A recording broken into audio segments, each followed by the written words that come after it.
Welcome to Pathway Stones Podcast. Here you'll find honest conversations about faith, family, struggle, purpose, culture, and the lessons that the journey teaches us. There's no scripts, no polished performances, just real people talking about the things that matter most. Our faith isn't something we turn on and off when the cameras start rolling. It's simply the road that we've walked. It's the foundation beneath our feet, and the reason we kept putting one foot in front of the other. So whether you share our faith, you're still searching, or you're just looking for something real, you've got a seat at this table.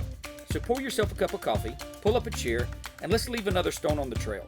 Welcome to Pathway Stones. How's it going, Bruce? It's going great, Zach. What about you, bud? Man, I'm doing good. Yeah. Excited to be back in the studio this week. We got a lot of stuff to cover. We have a big week, actually. Big celebration happening this week. We do? Yeah, we do. Tomorrow, man. Tomorrow's your birthday. Yeah. Big time. Yeah, we're going fishing tomorrow. Absolutely. Going to wet a hook, get out there, and going to one of my favorite places to fish anywhere up here. It's absolutely gorgeous, though. Beautiful The lake. water is just a beautiful emerald green, very few houses, Yep. and I actually caught my very first striper there That's right. It was the last winter. last winter. 10 pounds. 10 Was pounder. it 10 or 12? I think it was 10. Something We on. could call it 15 if you'd like. Let's call it 20. How about that? We could also do that because we're the only two people who were there. Absolutely. Fishermen and golfers. Yeah. They're fitting the same. So we caught on something called a little buddy. We're Silver Buddy. Silver buddy. Yep. Little silver buddy. Yep. Is it just silver buddy? Silver Buddy. Okay. So tomorrow we're going to get out there and we're going to just enjoy the day that God graced this amazing planet Yep. with Bruce. Hey, Yeah. I can't wait. Can't wait either. What's your prediction for tomorrow? There's going to be 3 of us in the boat. I think 30 feels good. 30 feels great. Yeah. 30 feels real good. 30 by 12:30. That sounds good. Let's do 30 by 12:30. I love it. I like it. All right. So we got a big week. We got a big episode. We've been wrapping up the prodigal episode. Yep. I'm telling you, some pretty heavy material. Yep. I mean, we've gone from talking about discovering that your son was missing to finding out that he was being solicited online by a predator, Yep. finding out that the FBI was after that guy, talking about the next 6 years of just walking with him through this Right, process. right. So today, I think since we spent a lot of time doing telling the story, let's spend the next 30 or so minutes just asking questions. Are you open for that? Absolutely. All right. Yeah. So I know that there's a lot of people that are out there that they've heard your story and they've heard the story of you and your family walking your son through this season of tragedy, through the season of confusion and darkness, and one of the big things that I keep hearing people talk about is the enabling thing. Right. And I know that's a very near and dear subject to your heart. That you're anti-enabling, like you're very much. I in that am camp. now. You are very much now, right? After who knows how much, right? Right. So, what do you want to? What would you tell any of our listeners that are out there that is struggling about enabling? Let's first off, let's put some parameters on this enabling thing. What is enabling? Enabling is doing things or having behaviors that reinforce a negative behavior of somebody who's going through something. For like my son Aaron, right? Yeah. And I would love to call myself the king of enabling, and I would like to call my ex-wife the queen of enabling. So you guys own that royal title. We were the masters of it. Yeah. And I think it's important that people understand this. This whole thing that we've been talking about through these episodes is really not about my son. Yeah. It's really about bad parenting. Oh, really? Yeah. Wow. That's a major statement. Yeah, the reason I say that is I think there are other people out there who've been in a situation like mine, or they're going through that now, and they think it's about their child's behavior, which to a degree it is. Yeah. But it's your reaction to their behavior that is the real story. Wow. I don't even know where to go with that. That's heavy. Yeah. It is what it is. When did you come to the realization that it was less about your son's behavior and more about your response? It took me years to process that. Yeah. I mean, as we talked about at the end of the last episode, my son finally got right. Yeah. Not spiritually. That's a work in progress. But certainly, he got off drugs. Got himself in a I think a pretty good situation. I would say probably 4 or 5 years after that did I finally, when you say word process that, it's really more about admitting it. Yeah. That you finally realize that your behavior reinforced very bad behavior. Do you feel like you were just as much at fault about the outcome? Look, let me say this. When somebody falls, it's their fall. Okay. The problem is, did you accelerate the fall? And I will very confidently say my behavior and my ex-wife's behavior, we accelerated the fall. Accelerated the fall.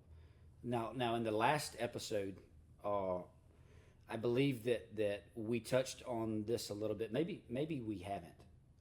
Now that I think about it, but maybe it was a conversation that we've had on your boat, and I've heard you talk about this before, right. And you said that one of the biggest regrets is that you kept your son from hitting rock bottom. Yeah. And because your desire to keep him and to protect him from hitting rock bottom, prolonged this season, right? Exactly, because here's what the reality is: they have to hit rock bottom.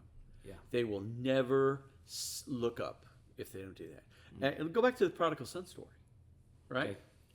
He wasn't halfway down the chute. Yeah. When he decided to look up and go home, he was eating with the pigs. And as a Jewish kid, that is not completely what you want to be doing. Completely the wrong crowd. Right. Like he was hanging out with the wrong crowd to start off with, but this is a whole different level. Right. And I do think a lot of people. I certainly can say my behavior, and I think I speak for my ex-wife's behavior too. Is we did things that would try to slow the fall, or make it so he had places to grip on the side of the pit. And the reality is those are not things that make it better. I don't think any person recovers from a soft fall. From a soft fall. I think they recover from a hard fall. So one of the things that I've heard people say is that people will never change until the pain. We hate change, sure, right? Sure. People never change until the pain of change, or the pain of becoming of staying the same, outweighs the pain of change. Right. Because there's going to be pain involved either way. Yeah. And what you're saying is that you just need to rip off the Band-Aids. So let's think about it this way. Why would you change if all your bills are paid? Well, that's true. Why would you change if your parents are buying your drugs? Wow. Why would you change if you had a nice apartment to go to that you're not paying for? Yeah. Why would you change if every time you smashed a car up, somebody got you a new one? Yeah. Why would you change in any of those situations? You wouldn't. No, absolutely right? not. So the only way you change is when you're without. Yep. And you have to be totally without before you start looking for answers. So I'm listening to you talk about wanting to save Josh from, Aaron from hitting bottom, right? Was that more about his pain or your inability to watch him? Were you saving you from your pain or from his pain? It's an excuse. You develop an excuse by enabling. It's very. You don't realize it at the time, but you're enabling because you want to feel better about it. Right. Hey, look, if he hits the rock bottom or this happens or that happens, even though I don't want it to happen, I did my part. Yeah. And the reality is, you did your part. not in the way that you thought. It's hitting rock bottom is I've been there. I know people in my life that we've helped walk down this path after they've hit rock bottom. It's not a pretty thing. It's not. No. When, your clothes smell. Yeah. You smell like pigs. Absolutely. Your stomach's growling. The attitude stinks. Your attitude stinks. I mean, there is not one thing good about that other than the opportunity to look up. To look up. Yeah. And I want to say this about enabling. In my situation with my son, my ex-wife and I were equal partners in this. Yeah. Right? I mean, a lot of times it's easy to say, well, so-and-so did that, and that's what, The reality is we were equal partners. Mm-hmm. Now, I will say that both of us were striving to end up with a good outcome, but we were not approaching it in the same manner. Therefore, we were not aligned at all about what to do. You feel like you guys were trying to control the situation? Sure. So help us out real quick. Help us find the difference between love and control. Mm-hmm. Because a lot of people would look at your actions and say, well, that's just a loving father being a loving father. Mm-hmm. But you're saying that a lot of the reasoning behind it was there was some selfish intent, there was some personal intent, there was the desire to not see that son, that you absolutely love, just hit rock bottom and come out smelling much like the way that the prodigal son did. Yeah, I'm going to say something I think is going to surprise a lot of listeners. Okay. I think enabling is all about you. Really? I do. Explain I do. Well, you don't look like quite the failure if he doesn't fall all the way down and you save him. Right? You don't look quite the failure. The other thing is enabling and trying to slow the fall and try to make it a little more pretty is controlling. Yeah. And a lot of people don't realize that, but enabling is the ultimate way to control what's going on, because you're feeding them drugs, you're feeding them a place to stay, you're buying gas for their car. You're. Now, some of this was advice that you guys were getting externally, right? Yeah, it was. There were therapists that were involved. There were people who had degrees in psychology and sociology, and people that supposedly have been down this path before. Now, what kind of direction were they giving you guys? Well, I mean, first off, in some cases there was probably some good direction. Yeah.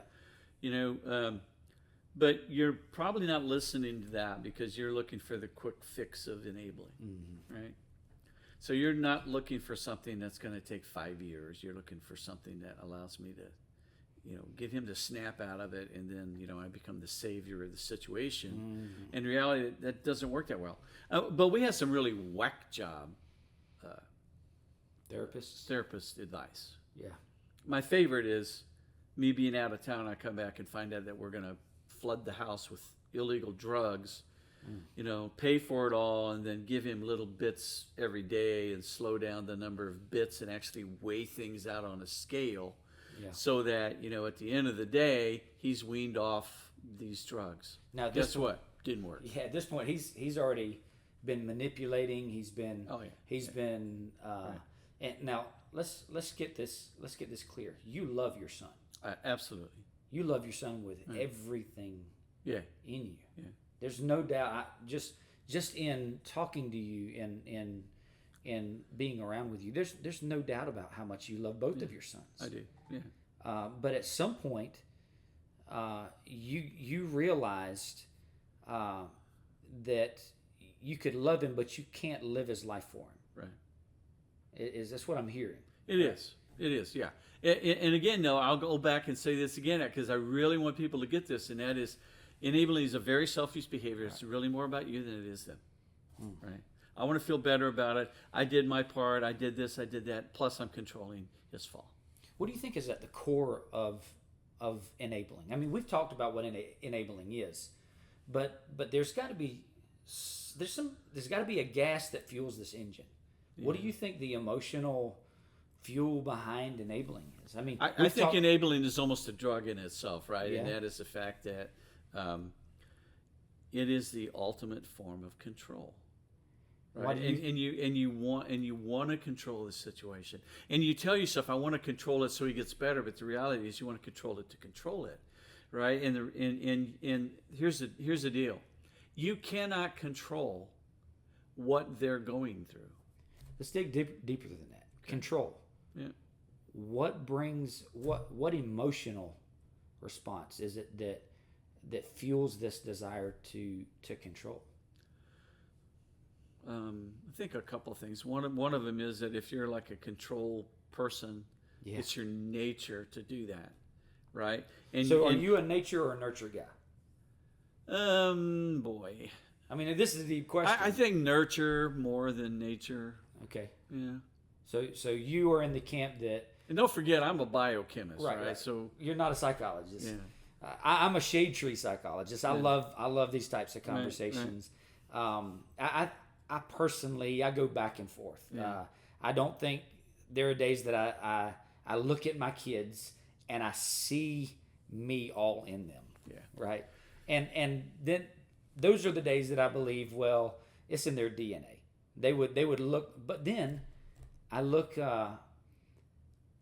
at my brother and sister-in-law and their daughter. Mm-hmm. So they adopted a daughter that's the same age as our youngest son. Beautiful young girl, and she acts just like her mom, like her adopted mom, and that gets me into the nurture camp. Well, I'll be honest with you. I'll do the ultimate cop out. I just think it's a mix of both. Yeah. Okay. But I really do believe that. So the reason I ask this is because we've had this conversation, and even in the first episode, you talked about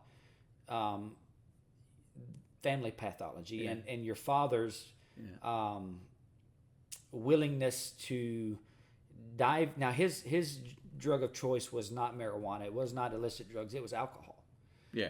But addiction is addiction. Addiction's addiction. Yeah. And how much do you feel like that played into this? I do think it plays into it. Yeah.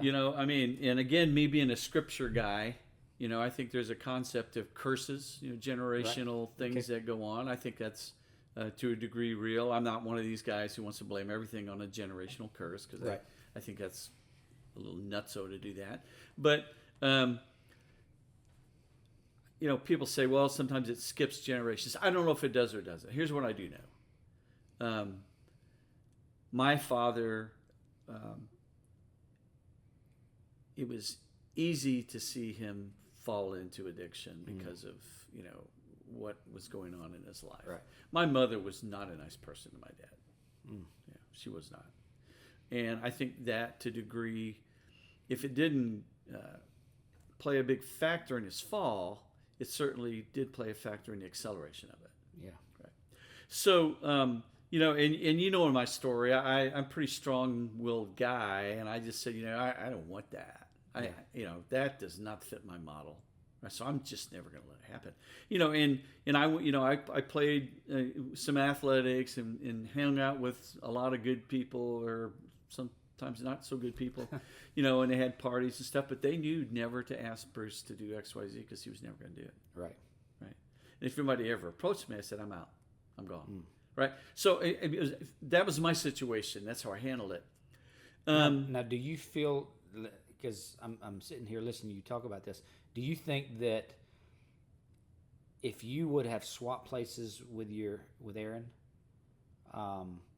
even coming from where the childhood that you grew up in, where you made that statement, I don't want to be like my dad, I don't want to be an alcoholic, I don't want that to control my life, do you feel like that because of that experience, and you were so averse to substance abuse, do you feel like that if you had swapped places with Aaron and you experienced the trauma that he experienced, do you think that those decisions would have held up? Yeah, maybe not. I mean, here's the deal, though. You said what the differentiator was, right? And that was the trauma. Yeah. Right. And so it's hard for me to guess that. I was so strong-willed about the fact that I was never touching any of that crap in my life, right? But I guarded against it. It was just like, it wasn't like, well, tomorrow I might slip up a little bit. It was like, no, that is never happening in my lifetime, right? Yeah. And so that's a little different. It's hard for me to answer that question. But I will say that family pathology explains a lot of the things that happened. Yeah. Right? And, and if I look at my ex-wife's side, father was very, very domineering, very dominant. His wife, lovely lady, but very submissive. Mm-hmm. So those are behaviors that she had also. Right. And you put on top of that this love fest that was going on, which is, I'm going to be very, very, very, very compassionate no matter what. And I'm saying I think compassion has a place here, but so does discipline. And those are not things that are lined up. You keep using the word compassion. Right. And whenever I hear the word compassion, I also hear the word love. Mm-hmm. I don't think they're the same. You don't think? No, really? No. All right. I think we. So I've got to pause where I was going to go with this, and I need you to explain that. Well, the reason I don't think they're the same is I think love certainly is an emotion. I think compassion is a behavior. Okay. And they may be linked together, but in some cases, compassion can be blind. I mean, my son's behavior was horrible. Blind compassion. But the compassion was still there, on my ex-wife's standpoint. And it's like sometimes I would sit back and say, no, you're looking at this picture and I'm looking at this picture. How do you get to, it's okay, son, it's okay. Yeah. You're being misunderstood. Your dad really doesn't mean that. And to me that's blind compassion, right? It's like you're going, he's hurting so bad that I have to kind of throw a life preserver. And I think a life preserver has to have two ropes on it. One is compassion and the other is flat out discipline, and you have to take your licks on some of this stuff. So you're saying, you keep using this word compassion. And again, when I hear compassion, I hear something that sounds like love.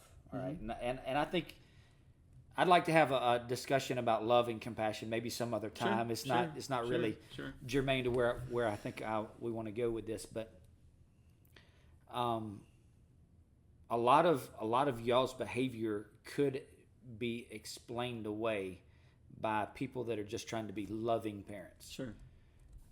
That's enabling.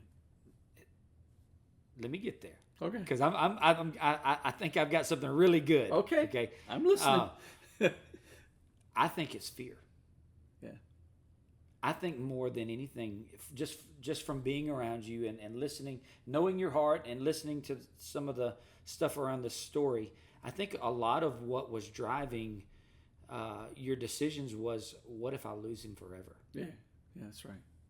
That's absolutely right. And I don't know if I've used this. I think I used it earlier in one of the episodes. I don't know, but it's this cold slab moments. Yeah. Right. Yeah. Where you do not want to envision your son because of his behavior on a cold slab, and you have to go identify your son. Yeah. So that's a scary equation. Oh, absolutely. No parent wants to think about having to walk into a morgue. Right. But I thought about it every day, Zach. Yeah. Every day I thought about it. And a lot of times that drove really, really, really bad enabling behaviors. Yeah. So one of the things that in our prep for this, we do actually prep a little bit about this. We don't talk about what we're gonna. We just throw out some ideas about where we want to go. Absolutely. Yeah. We don't script out our conversation, so a lot of this stuff is raw. But one of the things that I did write down, I want to read this: that fear rarely announces itself. It disguises itself as urgency. Yeah. What do you think about that? I think it's absolutely right. I mean, some of the decisions that we made were very quick decisions, right? Mm-hmm. It was like, we're going to go do this, and this is going to fix that. Yeah. Reality is very few things that you do quickly fix things long term, right? Do you think Do you think enabling is a lot of times a knee-jerk reaction?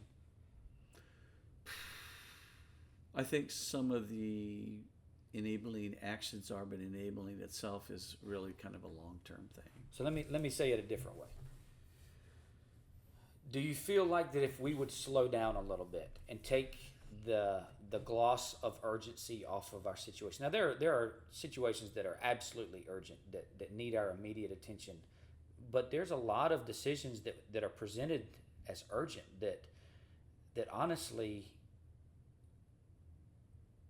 would be better served for us to just slow down. Yeah, I think it's right. And take a breath. I do think that's right. And part of the deal is, personalities here, right? Mm-hmm. I'm an urgent kind of a guy. Yeah. You are. You're a crack the whip kind of. Let's go. Right. Let's go. We've already talked about let's move. Right. What's the decision going to be? And part of that is, as an executive for a big medical company, I had to make a lot of decisions. Right. And you had to be sure about those. And a lot of times you made them quickly, but it's not because of that. It's because my nature is. Do you think if somebody would have stopped you back then and said, Bruce, I know this feels like this is life and death right now. I know this feels like that the world is hanging in the balance. Before you make a decision, before you have this conversation, before you say something that you may want to take back later, how about just stop and breathe? I think that would have made a difference. You think that would have made a difference? I don't know if it would have fixed all of it. I don't know. But it certainly would have made a difference. I think of a lot of the stupid decisions we made. Had we sat back and looked at those, we wouldn't have made them. Yeah. Right. We may have made some other stupid ones. I don't know. But I can tell you that some of them were like, oh, well, let's go do that now. Right. Mm. And part of that's let's get the Band-Aid on a scratch as opposed to a bleeder. Right. It's like the good prophetess says, Band-Aids don't fix bullet holes. No, they don't. And that's in a song, I think, somewhere. Do you know who said that? Not really, but it sounds like it's a country western song. Taylor Swift. And she doesn't really qualify as country western anymore. She used to, but not anymore. Yeah. Band-Aids don't fix bullet holes. There's some truth behind that. It's biologically true. Yeah, from a professional. Exactly. Right? Some things take a little bit more than just an immediate fix. It needs a little bit more.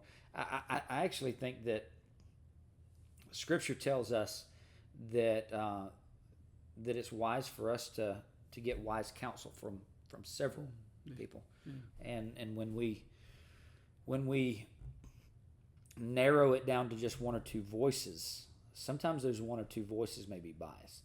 Yeah.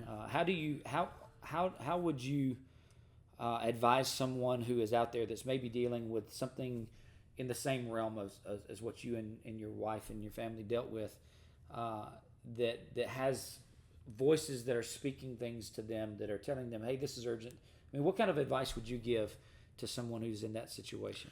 Well, first off, I do think counseling or getting the right voice is very helpful. Yeah.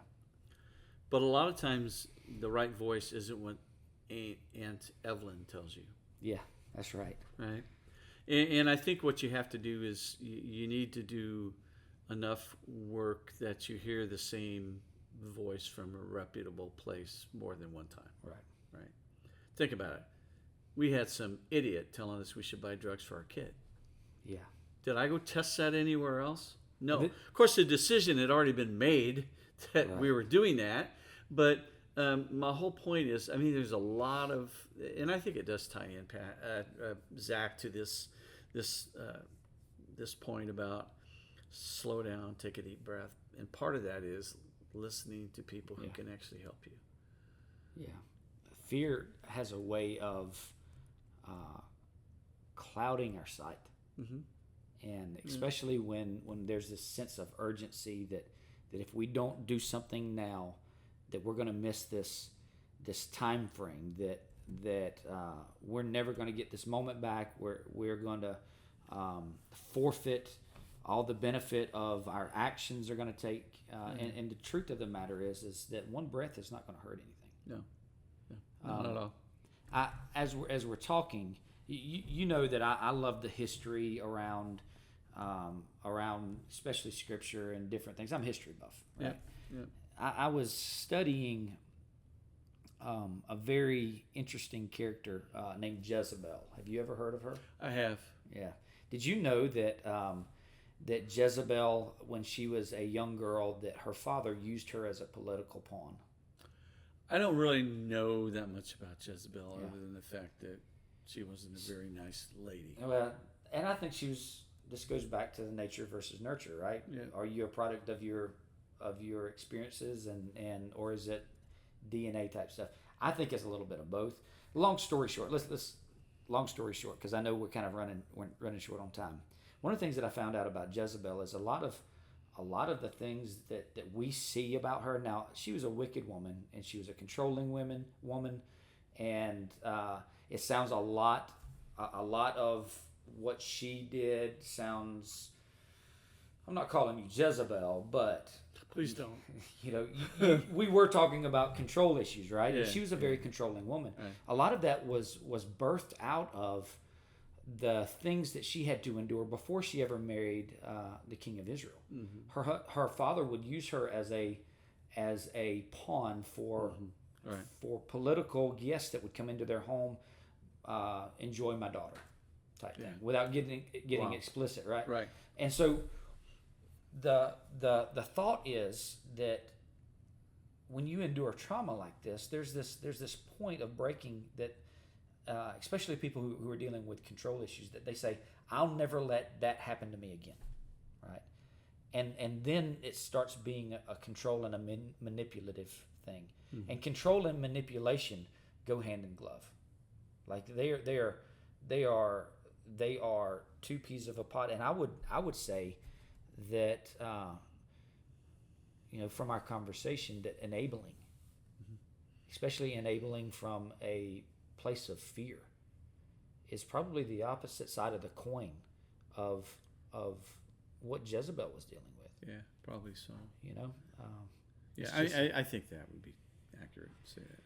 It's this is a very deep, very extensive subject, and there's no way on earth that we're going to ever reach the bottom of this. No. Let me say this. I mean, I hope I've actually surprised some people in a good way about what enabling really is. It's really more about you than it is Yes, a selfish control. It's a very selfish, controlling thing. Yeah. And you may wrap it up or dress it up to be, I'm only doing this for him. The reality is you're trying to control the situation. Yeah. And by trying to control the situation, folks, you're not going to let that person ever get to the bottom. It is it's a destructive cycle. It is. Absolutely. Enabling never brings someone to the resolution of finding wholeness. And if we really love those people that are in our life, from what I've heard you say, that we've got to let them hit rock bottom. Absolutely. Would you guys say, and well, not you guys, because I'm talking to you. Would you say that your actions and not wanting your son to hit rock bottom, you think that flowed out of a lack of trust for God? Yeah. And hey, the reality was, you kind of justify when you're in this cycle that I don't really need to talk to him so much right now because I got my mind on this. Yeah. And the reality is you need to be talking to him more. You should be leaning in. Right. Yeah. And I was thinking about this today as we were preparing for this, and I was thinking about what we were going to talk about. And I'll tell you that there were times where I think I saw it right. Yeah. But that was so overwhelmed with seeing it wrong. Yeah. As far as what needed to be done. My our wives teach math. Mm-hmm. And one of the principles of mathematics is it doesn't matter how have to start off with when you're multiplying. If you put a negative in there in the equation, one negative like turns the entire equation negative. Yep. So you can do a lot of right, but you do one Right. wrong. You know, you add one negative over here, Exactly. you're going to be negative, right? You're going in the hole, and that's kind of what I'm hearing you say. Bruce, thank you again for being so Sure. transparent and opening up about a subject that, if we're really being honest, a lot of us have wrestled with. Yeah. There's a lot of people out there that feel like they're the only ones that is dealing with Right. this type of stuff, and that's exactly And that's why we're doing this, right? right. It's exactly why we're doing this. So we want to say thank you guys for tuning in, and no matter where any of these episodes have found you, whether you're on the mountaintop or somewhere in between, maybe the valley, we're grateful that you chose to spend this stretch of the journey with us. Right. It's an honor for us to be able to walk this out with you guys, in front of you guys, and open up our journals, open up our hearts about the things that we've been through. Because our story isn't our story. We're just stewards of it, right? Exactly. It's his story. That's right. So if today's conversation encouraged you, if it challenged you, or simply reminded you that you're not walking along, then all of this was worth it. Absolutely. So until we meet again, keep your eyes open for the pathway stones along the way. And sometimes they're lessons, sometimes they're people, and sometimes they're reminders that God hasn't left your side. And if you don't see a pathway stone today, be one for someone. So until next time, we'll see you a little bit further down the path. Bye-bye. Good job.